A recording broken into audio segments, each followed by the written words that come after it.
Olá! No vídeo de hoje, iremos estudar sobre os métodos de análise utilizados em investimentos corporativos. O entendimento pleno dessa aula depende dos conceitos discutidos nas aulas anteriores, então recomendo que veja elas antes de continuar.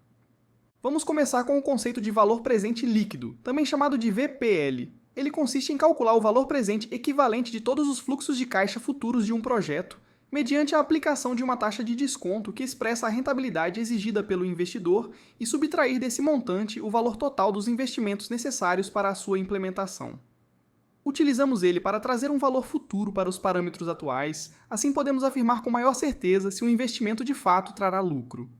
Um VPL maior que zero indica um ganho adicional sobre o valor investido, ou seja, esse projeto deverá ser considerado viável, uma vez que tem a capacidade de retornar o capital investido. Um VPL igual a zero indica um ganho nulo sobre o valor investido, ou seja, não gera perda nem lucro. Já um VPL menor que zero indica uma perda sobre o valor investido, ou seja, esse projeto não deverá ser considerado viável, uma vez que é garantido não retornar o capital investido. Note que o VPL mede somente a rentabilidade monetária de um investimento, mas nem todo investimento é feito com a intenção de lucrar. Empresas que trabalham com contratos de longo prazo, por exemplo. Muitas vezes, elas assumem investimentos com VPL negativo, para poder manter um contrato que oferece propostas de investimentos com um VPL maior que o normal. Outro exemplo são as empresas sem fins lucrativos, que se interessam muito mais com o impacto social de um investimento do que com o retorno financeiro. Vamos ver um exemplo na prática desse conceito. Digamos que você seja dono de uma empresa que fabrica peças de avião. Desejando expandir sua operação, você decide analisar a viabilidade de adquirir mais uma máquina para auxiliar na produção. Essa máquina possui uma vida útil de 4 anos e seu custo total para começar a produzir com ela é de 10 milhões. Com base nos dados da sua empresa, você estima que essa máquina trará um adicional no fluxo de caixa de 3 milhões no primeiro ano, 5 milhões no segundo ano e 7 milhões no terceiro e quarto ano. E depois de conversar com seus investidores, eles definiram que a taxa mínima de atratividade é de 15,20%. Sabendo de todos esses dados, você compraria essa máquina? O que você faria? Como você usaria o VPL para justificar sua escolha?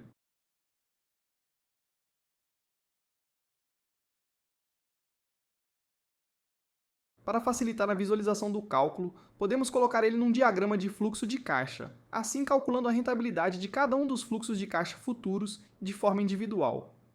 Agora que todos os valores estão na sua forma presente, só precisamos somar eles e subtrair pelo investimento. Como o VPL desse investimento é positivo, a rentabilidade dele é maior que a taxa mínima de atratividade definida pelos investidores. Para definir com precisão a taxa de retorno desse projeto, utiliza-se a taxa interna de retorno. A taxa interna de retorno, também chamada de TIR, é a taxa média de retorno, período após período, que determinado fluxo de caixa oferece, considerando toda a vida útil do projeto em análise. A viabilidade de um investimento está atrelado diretamente ao comparar a TIR com a taxa mínima de atratividade. Uma TIR maior que a TMA significa que o projeto é financeiramente viável, pois gera uma rentabilidade acima do mínimo desejado. Neste caso, o VPL desse projeto será sempre positivo. Da mesma forma, uma TIR igual a TMA pode ser considerada viável, mas isso fica mais a critério da situação. Em teoria, financeiramente, esse projeto é indiferente para o investidor, pois existe outro com a mesma rentabilidade ou outro com menor rentabilidade e menos risco. Neste caso, o VPL desse projeto será igual a zero. Já uma TIR menor que a TMA indica que o projeto é financeiramente inviável, gerando uma perda sobre o capital investido. Nesse caso, o VPL desse projeto será menor que zero.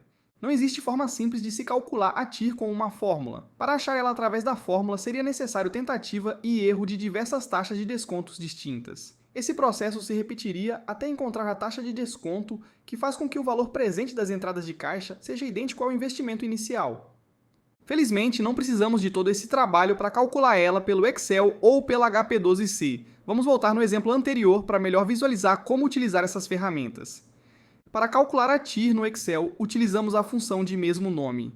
O investimento inicial é considerado como a primeira parcela negativa. Com isso, estamos indicando para a fórmula que iremos perder esse valor na parcela zero para ganhar os posteriores.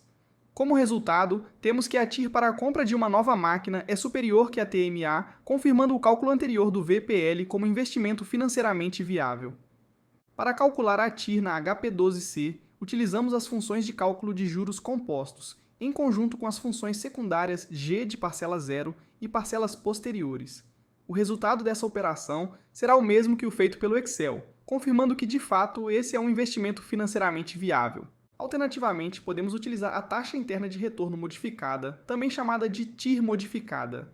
A TIR modificada é uma inovação que remove incertezas e erros de cálculos em alguns casos específicos. Vejamos alguns exemplos onde a TIR é imprecisa. Caso todos os valores tenham seus sinais trocados, a TIR permanecerá a mesma, mesmo com o VPL invertido. Ou seja, ela estará apontando um retorno no investimento que trará perda financeira. Caso o fluxo de caixa de um investimento possua mais de uma parcela com um valor negativo, o cálculo da TIR apresentará mais de um resultado possível. A TIR presume que os fluxos de caixa gerados serão retirados do projeto pelo investidor ou que eles serão reinvestidos no projeto a uma taxa de retorno igual à da própria TIR. Mas o investidor pode decidir não retirar os fluxos de caixa até o final da vida útil do projeto. Nesse caso, os fluxos serão reinvestidos a uma taxa provavelmente diferente da TIR original. A TIR modificada soluciona essas questões ao considerar que todos os fluxos de caixa serão reinvestidos até o final da vida útil do projeto a uma taxa pré-estabelecida. A formação dessa taxa pré-estabelecida depende de quem estiver analisando os dados, ou seja, você. Você precisa simular como resultaria o novo fluxo de caixa, considerando os reinvestimentos dos seus próprios fluxos até o último período, e calcular novamente a TIR do fluxo de caixa resultante. Vamos voltar no exemplo anterior, mas dessa vez iremos calcular a TIR modificada. Digamos que após conversar com seus investidores, vocês decidiram que os fluxos de caixa gerados precisarão ser reinvestidos até o final da vida útil do projeto a uma taxa de 10% ao ano, quando serão retirados. Para calcular a TIR modificada, basta reaplicar cada fluxo de caixa até o final da vida útil do projeto pela taxa de reinvestimento informada, projetar um novo fluxo de caixa em que existem somente o investimento inicial e um único fluxo de retorno ao final do último período, e calcular novamente a TIR. Esses passos podem ser exemplificados através do diagrama a seguir. Note que os fluxos de caixa do ano 1 ao 3 foram corrigidos e transportados para o ano 4. Com isso, basta seguir os passos vistos anteriormente de cálculo da TIR, tanto para o Excel quanto para a HP12C, e como antes, ambos os métodos dão o mesmo resultado. Note que a rentabilidade média do projeto, sem a necessidade de reinvestimento dos fluxos, tinha resultado em uma TIR maior que a TIR modificada. A interpretação é que com os reinvestimentos dos fluxos houve destruição de riqueza. Ainda assim, o projeto se mantém viável, pois mantém uma rentabilidade média superior à taxa mínima de rentabilidade exigida pelos investidores. Em seguida, irei falar do conceito de payback simples, ou simplesmente payback. Ele é o termo utilizado em análise de investimento para especificar o tempo em que os fluxos de caixas gerados por um projeto são capazes de devolver integralmente o capital investido, ou seja, o período de retorno de um investimento. O cálculo do payback consiste em subtrair os fluxos de caixa do investimento inicial até que se encontre o período que ele iguala ou ultrapassa zero. Essa análise é muito usada para projetos com uma vida útil pré-estabelecida ou que estão sujeitos a mudanças repentinas num curto período de tempo. A forma mais usada da análise de payback é comparando ela com o prazo máximo de retorno exigido pelo investidor, que funciona de forma muito semelhante às análises de comparação vistas antes nessa aula. Caso o payback simples seja maior que o prazo máximo de retorno, o projeto não possui capacidade de devolver todo o capital investido dentro do tempo máximo exigido, logo será descartado. Caso o payback simples seja igual ao prazo máximo de retorno, o projeto tem capacidade de devolver todo o capital investido exatamente no tempo máximo exigido. Com isso, a interpretação se esse projeto deve ser aprovado ou não depende de outras métricas como a TIR, TMA e o VPL. Caso o payback simples seja menor que o prazo máximo de retorno, o projeto possui capacidade de devolver todo o capital investido dentro do tempo máximo exigido. Com isso, a interpretação se esse projeto deve ser aprovado ou não depende de outras métricas como a TIR, TMA e o VPL. Vamos retornar ao exemplo da empresa que fabrica peças de avião. Recentemente, uma nova proposta de lei que impõe um novo padrão de montagem para as peças que você produz está no processo de ser aplicada. Com base em casos parecidos no passado, você julga que ela levará no mínimo 3 anos para entrar em vigor. Quando ela for aplicada, a máquina que você pretende comprar se tornará obsoleta e será necessário comprar outra diferente. Sabendo dessas possíveis mudanças, você ainda compraria a máquina que analisamos anteriormente?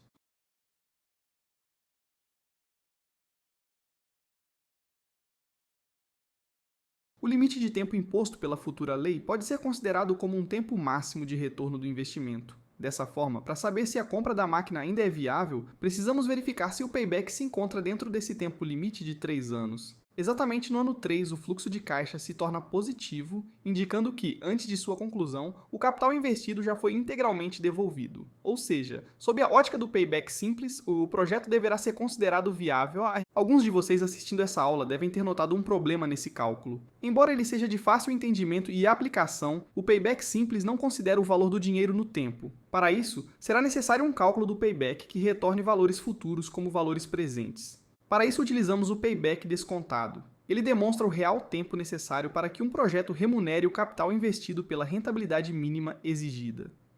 Sua relação com o prazo máximo de retorno é o mesmo do payback simples. Vamos retornar ao exemplo anterior, mas dessa vez vamos fazer uso do payback descontado. Para isso, utilizamos o cálculo do VPL com a TMA como taxa de desconto. Agora aplicamos esse cálculo em todos os fluxos e somamos com o investimento inicial. Com isso, verificamos que o fluxo de caixa descontado acumulado se torna positivo no ano 3, mas com uma diferença de mais de 4 milhões. Mas podemos ir além. Com os valores calculados, também podemos descobrir a quantidade exata de meses necessários para que o fluxo se torne positivo. Para isso, dividimos o valor dos fluxos de caixas acumulados do ano antes de se tornar positivo pelo valor do fluxo de caixa do ano que se torna positivo. Dessa forma, conseguimos um valor entre 0 e 1, que representa o tempo necessário para quitar a dívida dentro do período de um ano. Aplicando esse cálculo tanto na tabela do payback simples quanto na do payback descontado, vemos que o tempo de retorno do rendimento pelo payback simples é menor. Mas cuidado, enquanto o payback simples representa o tempo que determinado projeto de investimento leva para devolver todo o capital investido, o payback descontado representa o tempo que determinado projeto de investimento leva para devolver o capital investido e ainda rentabilizar adequadamente todo o investimento. O último método de análise que irei falar hoje se chama Índice de Lucratividade, também chamado de IL. Ele indica quanto retorno o projeto em análise é capaz de gerar para cada unidade de capital investido. O índice de lucratividade, sendo maior que 1, evidencia que o projeto é capaz de retornar todo o capital investido, ou seja, o VPL desse projeto é maior que 0 e sua TIR é maior que a TMA. Logo, o projeto deverá ser considerado viável. Sendo igual a 1, evidencia que o projeto é capaz de retornar exatamente todo o capital investido e ainda remunerar adequadamente o investimento realizado. Nesse sentido, o projeto ainda poderá ser considerado viável, uma vez que devolve o capital pela rentabilidade exigida, não gerando riqueza adicional, mas também não deixando a desejar. Nesse caso, o VPL é igual a 0 e a TIR é igual a TMA. Sendo menor que 1, evidencia que o projeto não é capaz de retornar todo o capital investido e ainda remunerar adequadamente o investimento. Por essa razão, o projeto deverá ser considerado inviável. Nesse caso, o VPL é menor que 0 e a TIR é menor que a TMA. Vamos retornar ao exemplo uma última vez para ver como seria o cálculo do índice de lucratividade. Primeiro, devemos achar o valor presente de cada fluxo de caixa, para em seguida dividir pelo valor investido. Com isso, temos que um IL maior que 1, o que significa que o projeto em análise possui capacidade de devolver todo o capital aplicado, rentabilizar adequadamente o investimento e ainda gerar lucro excedente para cada unidade de capital investido. Portanto, a aquisição da máquina deverá ser considerada viável. Com isso, terminamos a aula de hoje. Todas as contas vistas nessa aula, hoje em dia, são feitas através de programas como a HP12C e o Excel. Para saber mais como a HP12C funciona, veja a playlist listada na tela. Bons estudos e até a próxima aula.